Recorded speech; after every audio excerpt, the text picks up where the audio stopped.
Les Templiers, c'est un ordre religieux et militaire qui a été fondé en 1118. Retour à l'époque des croisades du Moyen-Âge.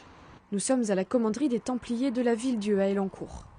À l'époque, au XIIe siècle, les religieux basés à Jérusalem se rendent compte que les routes sont pavées de dangers pour les pèlerins. C'est à partir de là que sont nés les Templiers.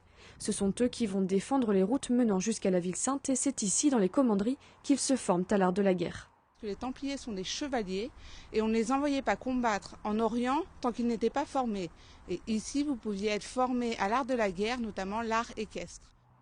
Guerre de 100 ans, guerre des religions, le site connaît les aléas de l'histoire de France. Les destructions sont importantes, mais les bâtiments restent en demeure. Au XIIIe siècle, la France comptait près de 1000 commanderies. Il n'en reste que très peu aujourd'hui et ont souvent une caractéristique commune. La chapelle est souvent, voire exclusivement, plus petite que les autres bâtiments, pour rappeler que les Templiers n'ont pas une vocation uniquement religieuse, mais uniquement une vocation militaire et agricole, puisque les commanderies fournissaient l'ensemble des ressources pour les Templiers qui partaient combattre en Orient. Aujourd'hui, le lieu est ouvert au public et accueille aussi des expositions d'art contemporain.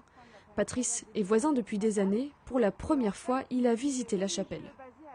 La restauration, le sol aussi, c'est nickel. Et j'ai jamais eu l'occasion d'aller soit à une conférence, soit à de la musique dans la chapelle. Donc ça me donne envie, la prochaine fois, quand il y aura quelque chose, de venir, bien sûr. La prochaine fois, ce sera le 2 février, une visite organisée par le musée de la ville.